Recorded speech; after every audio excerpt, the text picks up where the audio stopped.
This is EQ Lessons, Intro, Where Things Are. But not only do I want to show you where things are, I'd like you to show how EQ can work for your quilters as well. Starting with the Get Started information over here, we're under our EQ logo. I want to tell you that EQ wants you to learn as much as you can learn. So they have put in different windows to help and redirect you to learning capabilities. Under this Learn tab, it gives you a search engine that you can go out onto the internet with to search for whatever you're looking for. When you see a choice, you can then go to here, type in the choice name, and it brings you right to where it's teaching you what that choice means.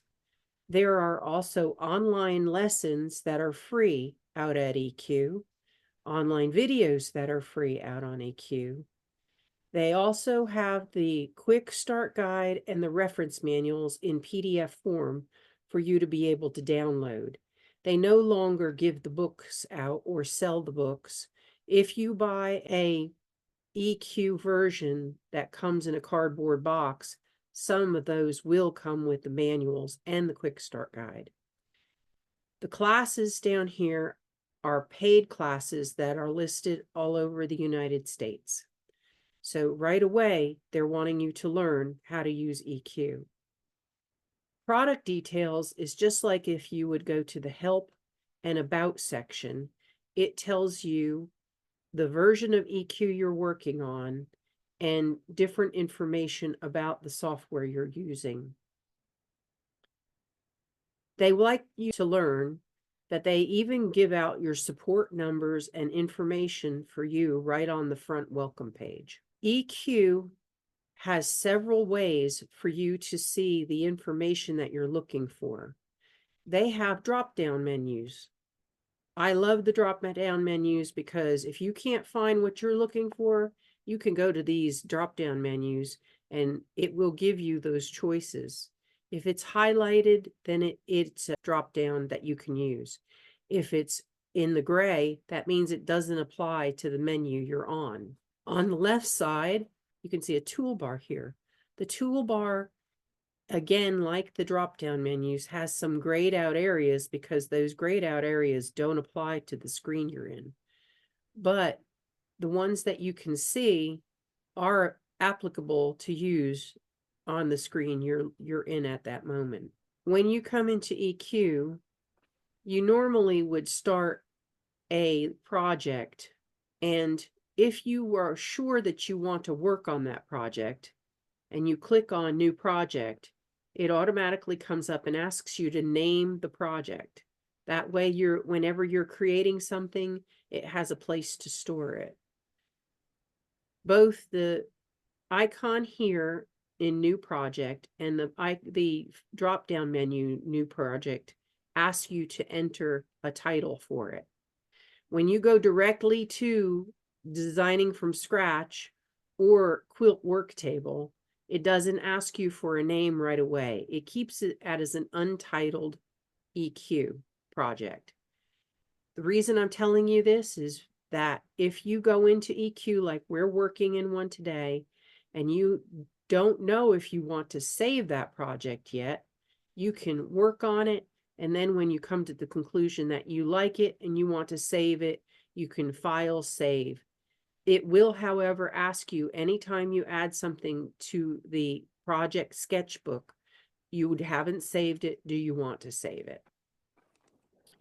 Up in the right-hand corner, the quilt work table, quilt block work table, and image work table icons stay up here at all times. These three windows are what we use to maneuver back and forth to create our quilts. This welcome screen goes away after we decide what we're going to do. Whether it's design a quilt from scratch, design a block from scratch, add your import your pictures, which comes in handy because you will be doing that sometimes If you have fabric you want to use directly in there, then you would use this. You would also use it for pictures, for picture album quilts. And if you're wanting to import different functions, and I will go back to that in just a moment.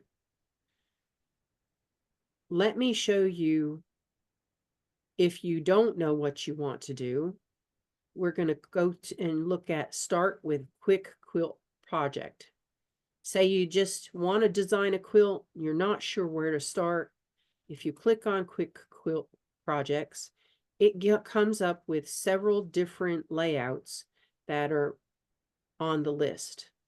Not only is there under easy quilts, the one that you're viewing now, but there are several easy quilts that are underneath each of these choices.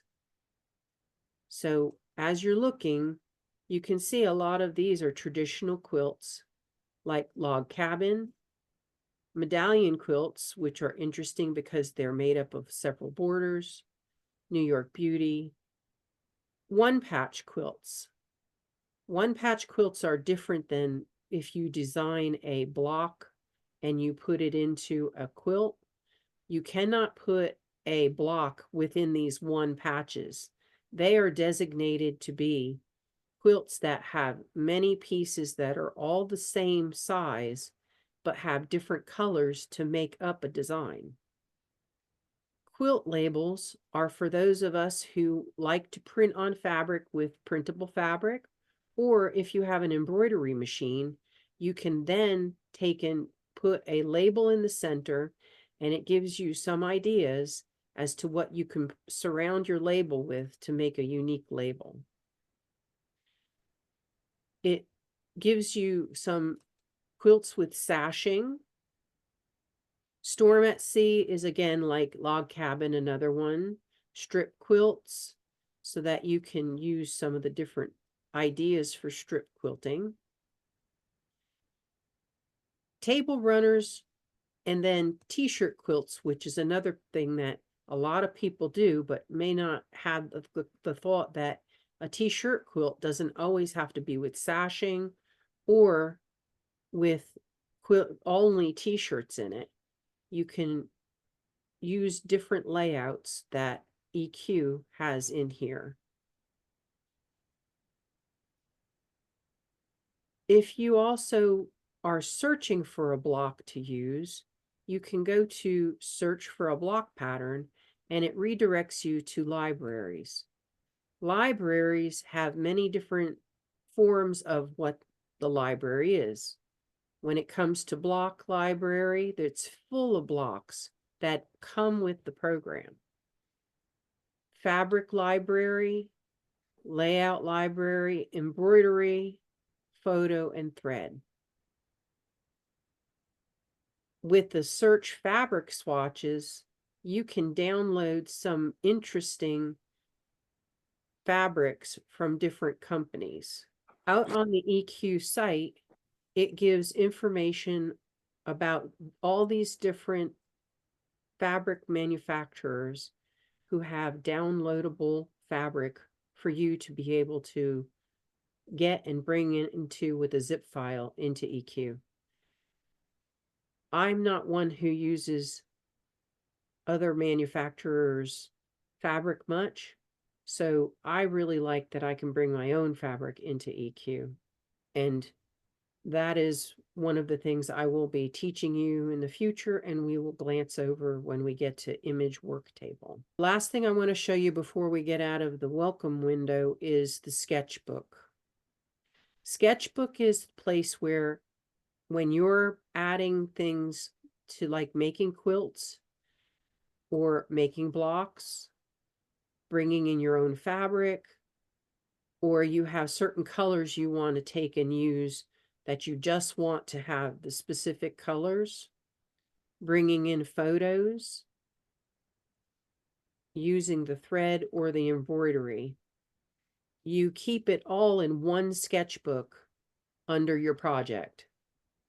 So when you're doing things, you come and go from sketchbook to use different project pieces. when it comes to design a quilt from scratch, some people like to go to quilts and do their new projects this way. Some people start with their blocks, and some people start with their fabric that they're going to use for the project. Right now, we're going to go to design a quilt from scratch. EQ brings you in and starts you off right at the beginning of when you're designing a quilt from scratch. You have to tell it which quilt layout you're going to use. Up at the top here, it has several layouts that you can choose from that are the most popular quilt layouts. Again, when we're looking at the screens, it has the drop-down menu always at the top and the tools always at the left and the work tables to the right. But if you look on this screen and I have horizontal layout chosen, it gives you the information about the horizontal layout and what to do with it and how to use it. And if you wanted to read more about it and you clicked on read more, it would take you out to EQ's website to give you more information on this piece, on this quilt layout. As I click to the next layout, you'll see it changes and it shows you the on-point layout and a description. So it has on-point layout, variable layout, which is just a little different, baby blocks, which to me looks like 3D, a different type of 3D. Now, horizontal strip and vertical strip are very interesting. If you see when I switch to the horizontal strip, it has the top strip highlighted because in horizontal and vertical strip, we can change each strip to be different sizes and add different blocks and different layouts on them.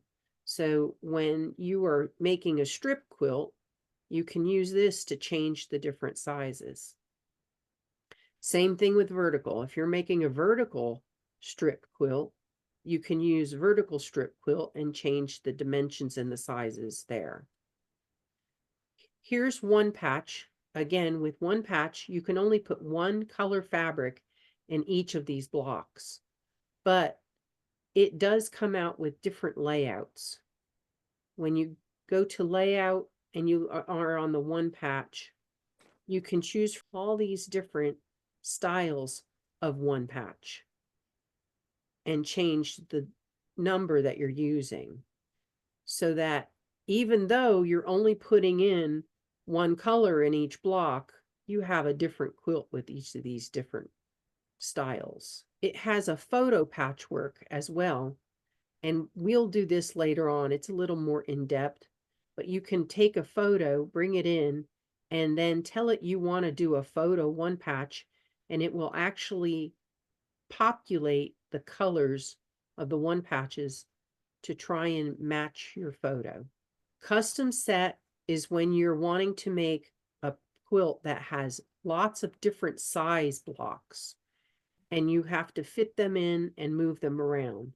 This is another advanced layout, and we'll get to this, but first we need to learn the basics. There is a library of layouts.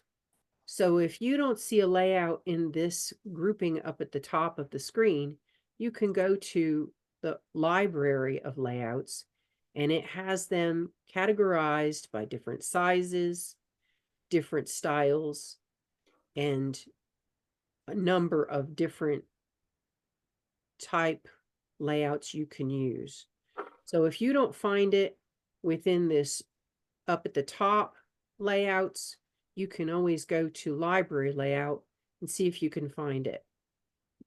You can also create your own layout, but that's again an advanced situation. So let's choose horizontal since it's a simplistic layout. And when you choose horizontal, you're in new quilts.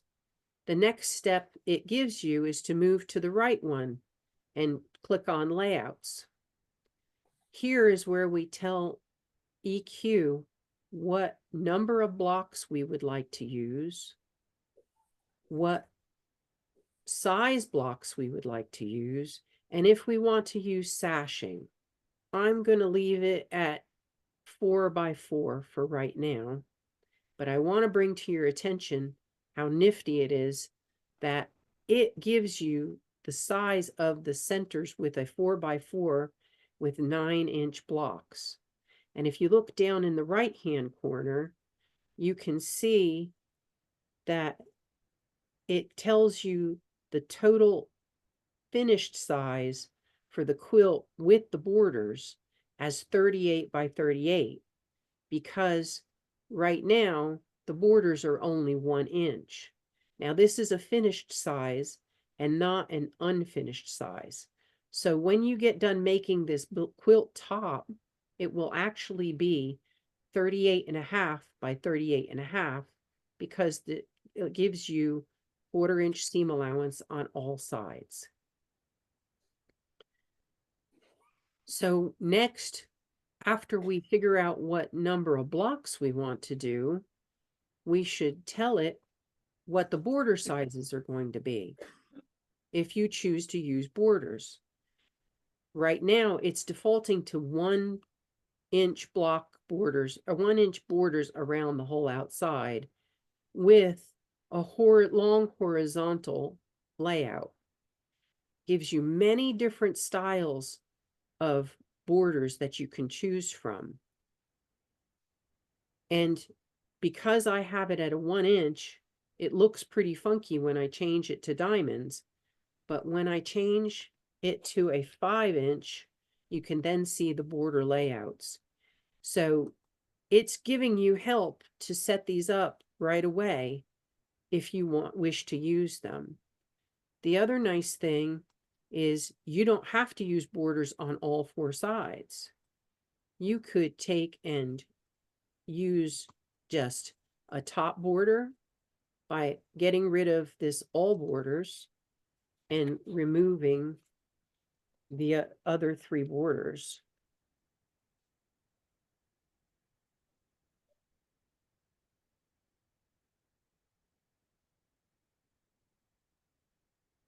Or you could use the 2 sides or the top and bottom. It's up to you. For right now, I'm going to make it all borders because I want to show you a few more functions in EQ that the borders would come in handy. Also, if you look at the top, it's giving you choices, again, the most popular choices that borders, people use it with borders. So you could choose any of these at the top. So it's giving you this information not only from the top, but you can also use the drop-down menu that's in the border layouts. I'm going to choose the horizontal border, and now we're going to go to design. And as you can see on the left, it switched to what we're going to be using in order to design a quilt. It puts it right into set block, so we could go right to creating a quilt with the blocks that are on our list here. If we don't like the blocks that are on our list, we're more than welcome to go to the block library and choose others. Setting a block is as simple as picking the block you want and then choosing the place in the quilt you would like to put it.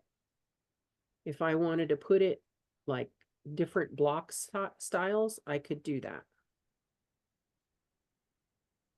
If I wanted to populate all of the blocks at one time, then I could use some quick keys and do all of them at one time. If I wanted to rotate these, I can also rotate them so that they give me different styles.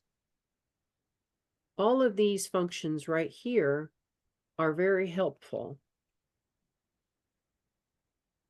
If I had a block, 4 blocks in each corner, I could use symmetry to move them around as well. Out on the website, I looked up what symmetry was, and it came up with giving me the concept that there are 4 blocks in each corner of this quilt.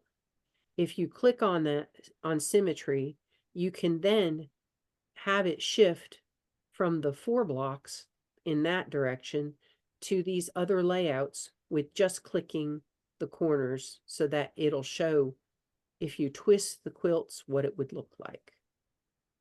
So as we're going through, we've got the blocks to put into our quilts. But not only that, we can change the fabric in our quilts when we're designing our quilt. If I don't like the colors, I can come in and change them. If I want to change all of those blocks at once, there are quick keys to be able to do that. If I decided I didn't want to swap these colors, or if I decided I wanted to swap the colors, I could swap them all at once. Eyedropper is one of my favorite things when it comes to the fabric tool on EQ. If I wanted to go back to this yellow color with all of these others, I can simply swap them back. I picked up the color. Let me do that again. I used eyedropper to pick up the color in that one little block. And then since I have swap color up here, I clicked on the blue and it swapped all of them at once. Fussy cut is a nice tool. If I have fabric that has a design in it and I want to fussy cut, that's not a good one to choose. I wanted to fussy cut the stars. Then I'm just working on this one, I would click on fussy cut. It allows me to move that around so I can put a fussy cut piece in there. Say I wanted to get the most big stars I could try and find the most big stars. Or if I want those stars to be right in the center, I have just fussy cut that piece of fabric and put those big stars in the center. So I'm using some of my quick keys to move in and out, but you might be wondering what these are over at the side. These are quick keys that you can use to make what you're looking at do different things. This one says make it so I can see only the whole work table instead of just what I'm looking at. It brings it back to the whole table view. One thing that EQ has is you can zoom in and zoom out, but the way you zoom in is different than most places.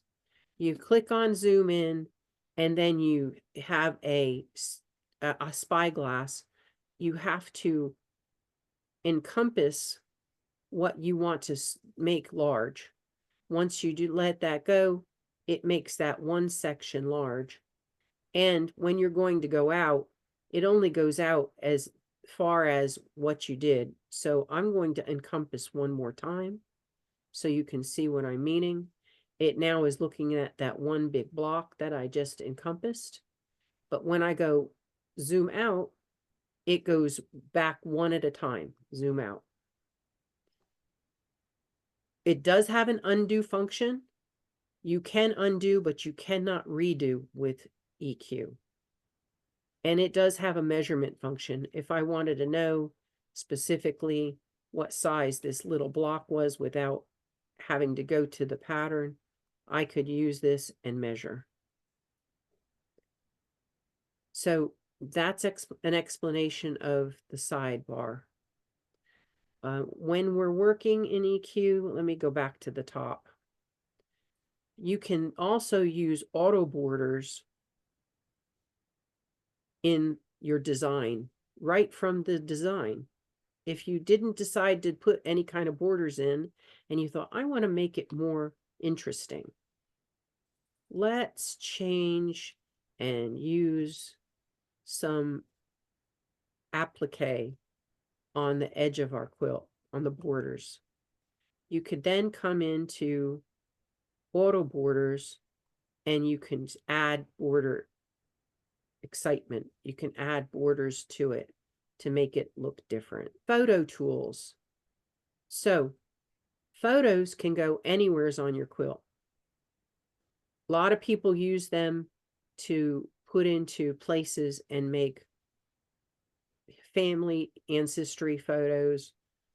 But the one thing you have to do is you have to drag it and drop it where you want it. And it's putting it directly into that block for me. I can change it around, but I believe in the block section, it can only go into the block. And I'm going to explain down at the bottom a little bit of information. And I'm sorry if I'm losing you. These are the different difficulties in quilts, in the design in quilts. But it's also a pleasure because EQ has a layer system. So the first layer is for our blocks and our borders. The second layer is for putting applique on. And the third layer is for putting other things like embroidery and stitching. Here's the nifty part. If I'm in layer 2 and I put a photo in, I can then move that photo anywhere as I want. I can also hide the photo with the little hide button, the little eye. If you look at it, it's now crossed out.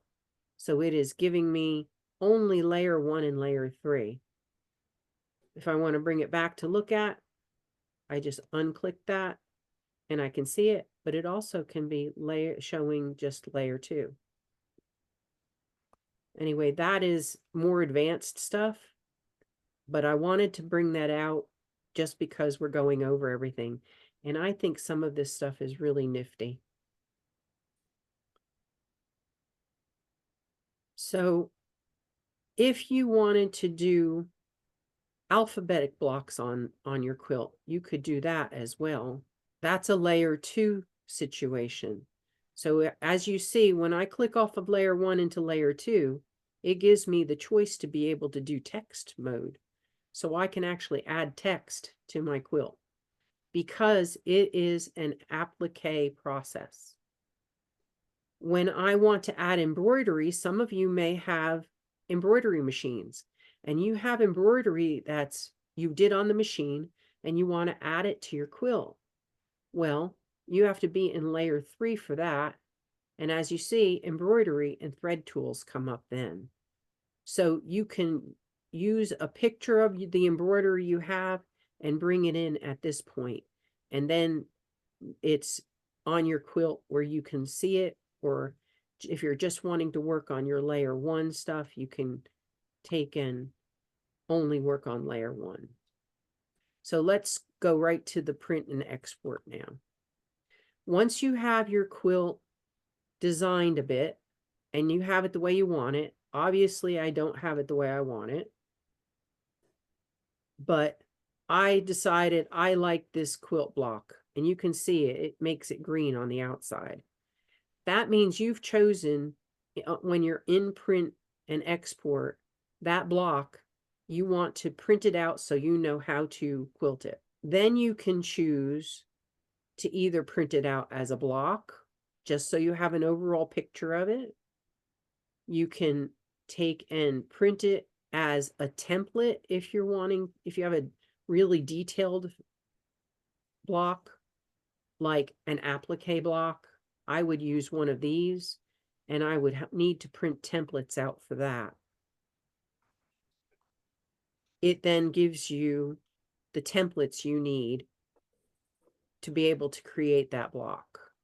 If I wanted to do this in paper piecing or foundation piecing, I could use this button to print out the different patterns to be able to create this in paper piece. Obviously, this is not really a paper piece project, but rotary cutting is. So because you have that block highlighted, it now wants to give you the dimensions for cutting out one block. And it will show you the different things you need to cut out and how many patches of it you need, how many pieces of it, in order to create this one block. I love that because on occasion, I will have a block that I would like to make to fit into a certain place when I'm using a panel or I'm designing my own quilt. It will give me the rotary cut up to the 1/8 inches of how to cut that. The niftiest thing on this is the yardage. When you take and click on yardage, it's going to tell me all the different colors that are in this quilt and a general idea of how much yardage you need. And I'm going to preview it and come in closer to show you what it's decided how much yardage I needed for this. And it's telling me the name of the product, like I'm using solid colors. But if when you bring your fabrics in, you give your fabric a name, just like the top one, it will give you the name of the fabric you're using and give you an estimated yardage of how much you need to have in order to make the whole quilt.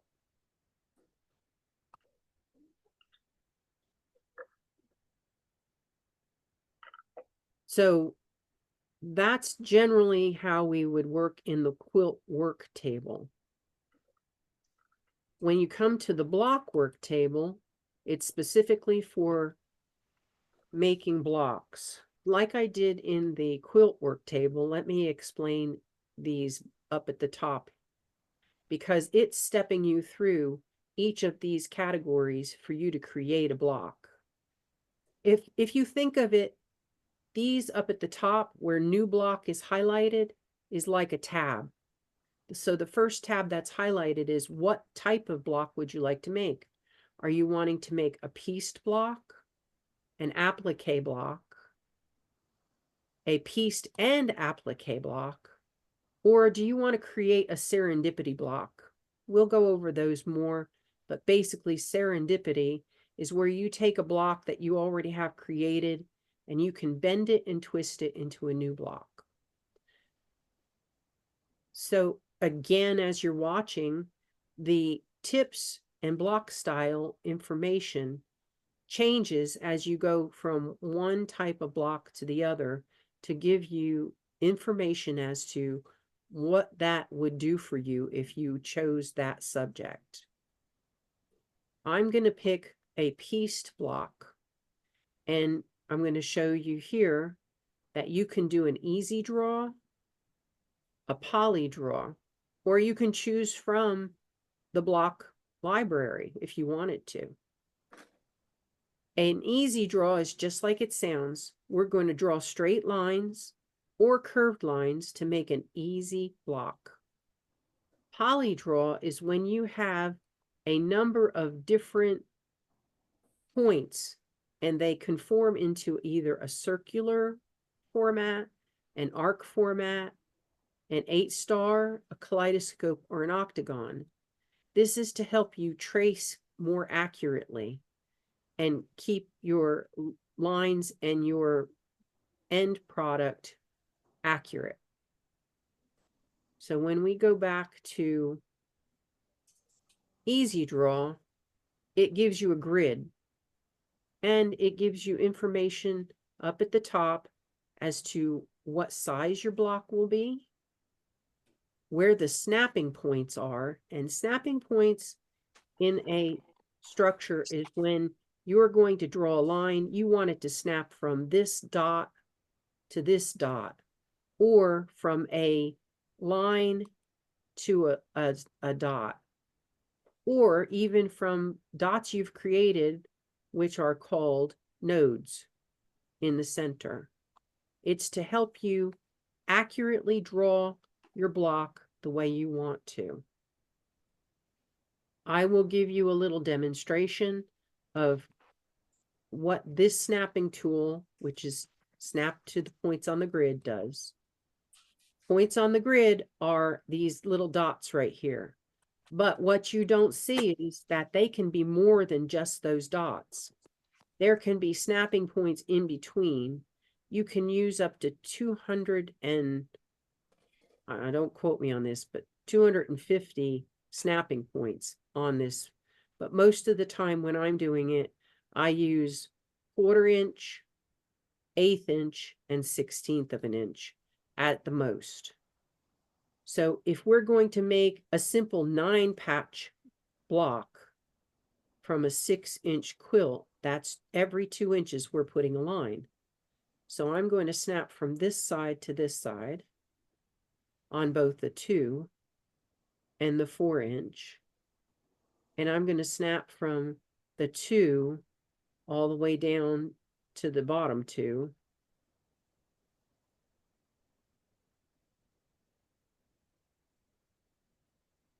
And from the 4. And again, we're going to be going over this next week, how to make simple blocks. But I just wanted you to see that's as quick as easy as you can get to making a block. So the next step when you after you draw your block is you're going to color your block in. It brings up your color palette for you. And if I want to make it colored in, I simply color it in. And once you have your block colored in, if it's the size you want and you know how many blocks you want to make, you can even print it from here. All right, that's an overview of what the block work table can do for you. But let me show you one more feature. When you have a new block and I'm going to add it to, I'm going to do an applique. You can do an applique either with a background or without a background. Why wouldn't we use a background for an applique? Sometimes you just want to you just want to put your applique on top of your finished quilt top. That's when you would use motif. When you want to use a block in your quilt that's appliqued, that's when you would use block.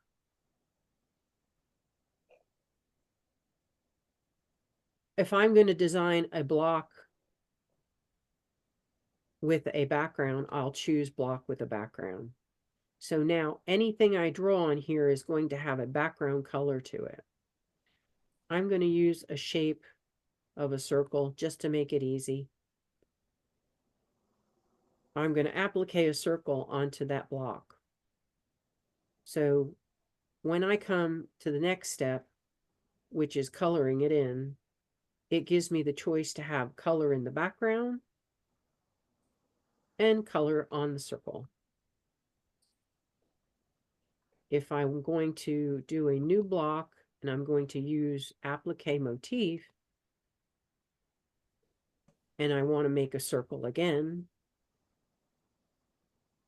when I go to color, it doesn't give me a background to color. I can only color the circle.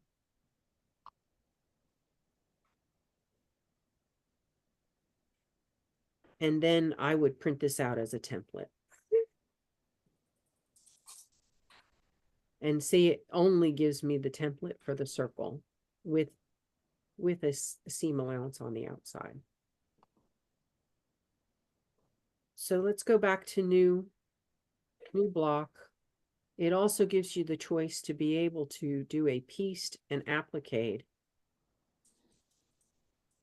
And if you look at the bottom down here, it now gives you not only easy draw, where you can draw your easy draw block, but it also gives you a place for your applique to be able to make that. And so when I click on the applique, and if you notice, it also gives you the little eye down here, so you could put make the applique and then move it out of the way by clicking on that. So now when I go to color, it has the applique on top and the block in the background. So I can do both.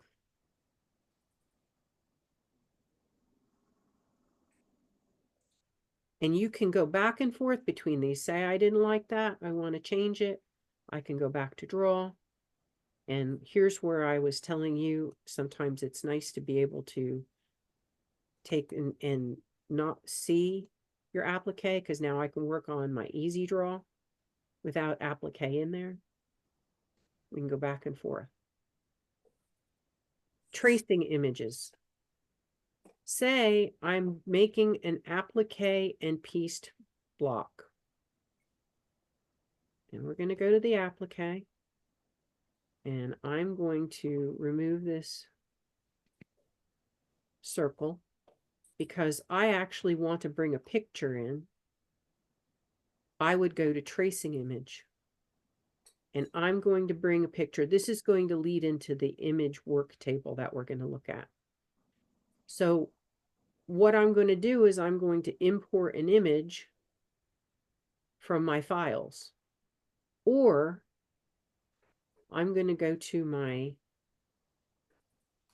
project sketchbook, and I put this in there earlier so I could show this to you. And under photos, I have an image of a bunny. And I'm going to edit that bunny to the block work table. Now I have a tracing image that I can go back to my draw section,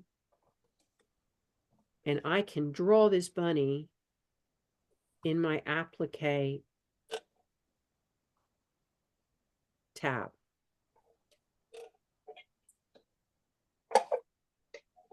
So I'm going to draw it quick and easy, like a bunny. And show you how quick and easy you can make things in applique. Now, I moved that out of the way because I don't want to see it. Oh, come on. I'm going to get the bunny. Should have put the bunny tail first.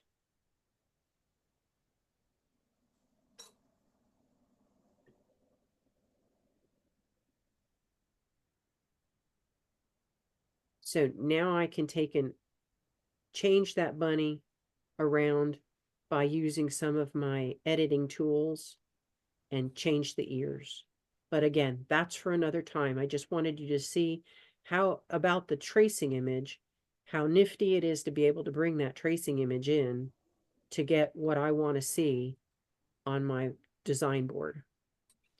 So let's go to the image work table, because that's the third work table we use.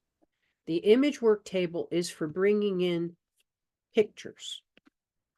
Now, when I say pictures, I don't just mean pictures of people, pictures of places. I mean pictures of your fabric. I mean pictures of your embroidery. And those things are handy to bring in for a couple of reasons. If you have embroidery you want to bring into your project, instead of looking through all the embroidery in the library, you can then just make your embroidery a picture and bring it in, and then put it into your quilt design. If you have fabrics that you want to bring in, and I have found this is the niftiest thing since we've gotten new phones that can take pictures. You can import your pictures off of your phone. The quick and easy way to get a picture of your fabric is to lay it down or pin it up and put a ruler next to it so you know the scale size.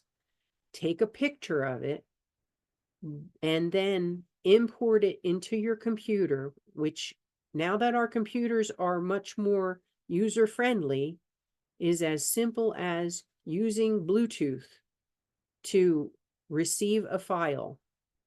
Or Windows has a new program that you can use, which is Phone Link. When you use Phone Link,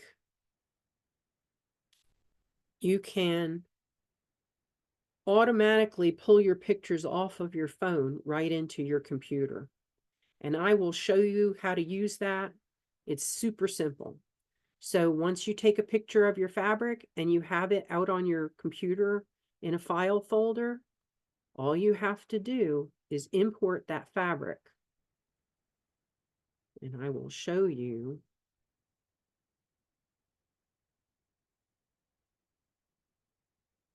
I have a fabric folder, and it has the fabrics out here with a ruler underneath them. And if I'm smart, what I'll also do is make sure it has the name under it, so I know which fabric exactly I'm using. You click on it, it imports the image. Then we're going to say, so this is a 24-inch piece of fabric, but right now it's in a 6¼ inch piece block. So I'm going to take and scale the fabric to 24 inches. And the reason we're doing this is because if you don't scale your fabric, it's going to all look different sizes when you're done. It's not going to look like the picture in there. And then down in the bottom here, we can add that fabric directly to our fabric. And then you're using your fabric in your project. So this is one of the niftiest things about being able to import images. But not do you only import images for your fabric, but you can use pictures, like I had the bunny a few minutes ago, and import those so you can sketch them.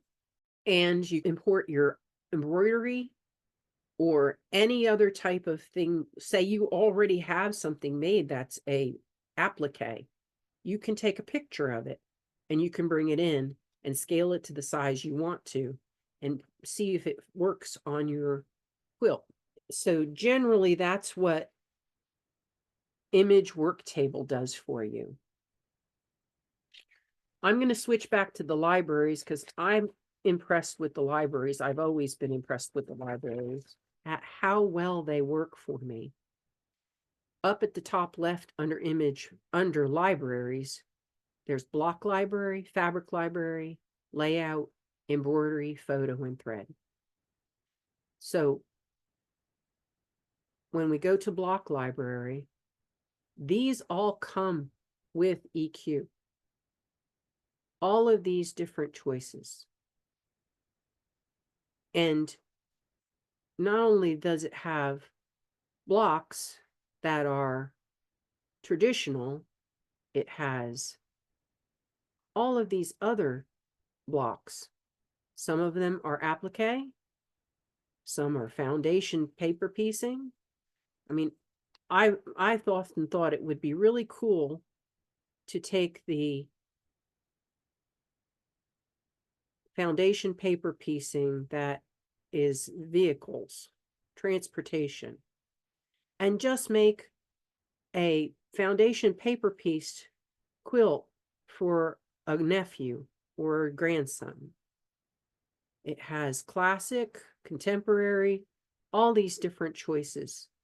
But not only that, it has a place for you when you create your blocks. Like if I made some applique blocks, I brought them in and I kept them here. So if I ever want to make a circle quilt again, I've got the sizes right there and I can make it exactly like I made it before.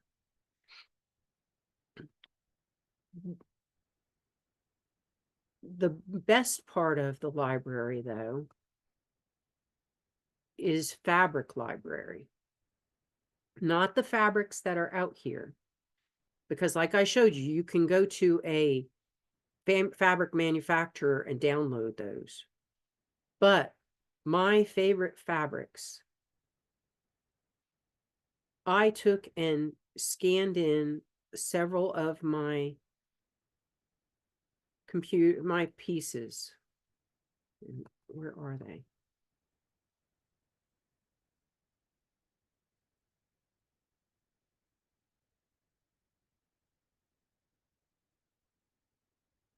Sorry, I had them out here.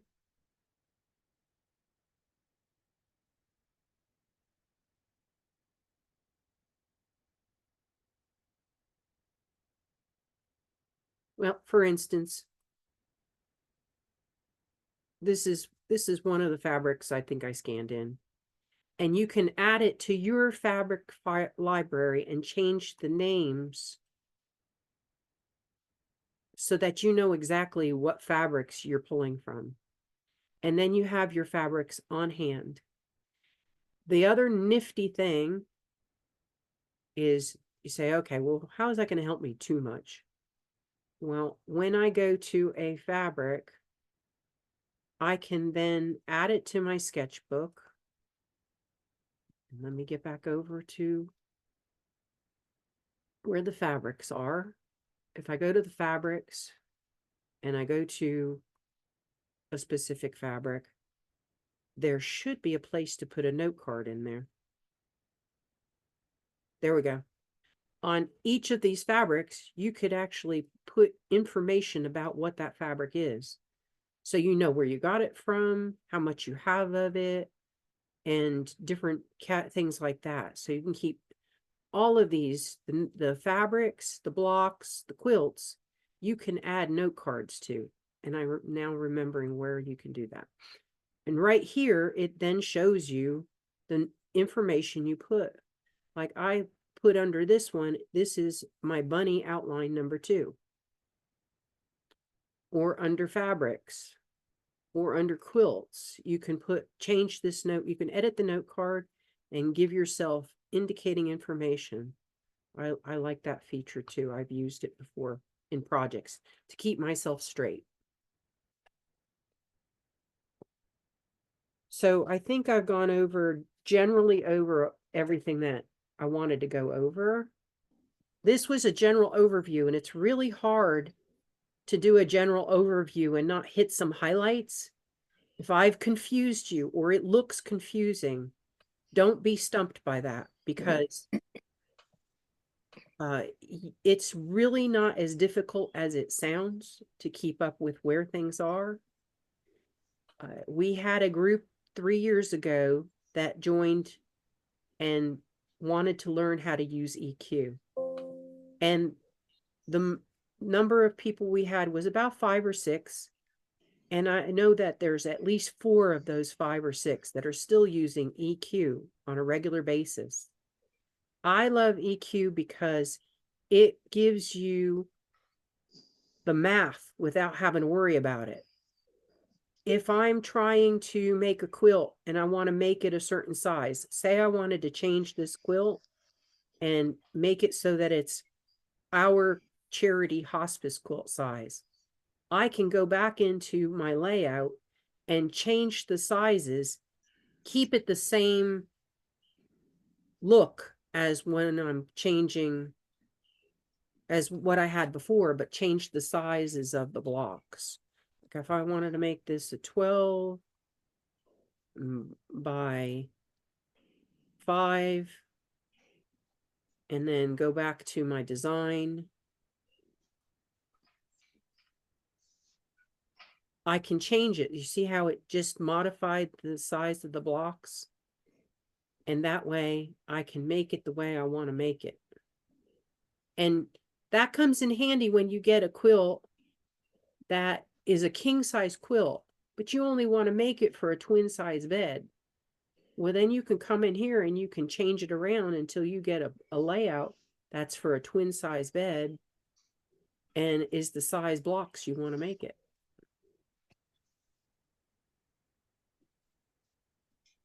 So when I'm looking down at the bottom, that is now a 30 by 30. Or so that's what makes EQ so handy to me, is I can come in here and change things around to make it just the size I want, just the way I want. I can add embellishments, I can take them away. A lot of times I have friends who have quilts and I say, oh, that's really cool, but I want to change it just a little bit. So I input the block and then I change it to what I want it to be and the size I want it to be. I'm a big foundation paper piecer. So when I got a design that was a log cabin with a modified center, instead of cutting all of those strips of little pieces, I made it into a foundation paper piecing pattern. And it came out so easy, and all of my strips, I didn't have to cut them exactly to size and figure out which ones went where. I just foundation paper pieced it. So, and I can show you guys more examples down the line, but one of the things that has been really nifty and a lot of my friends have seen, I design a quilt on this, and when I print it off as a picture, and when I get done with it, it looks just like that picture. So, and go and explore out on EQ on their website.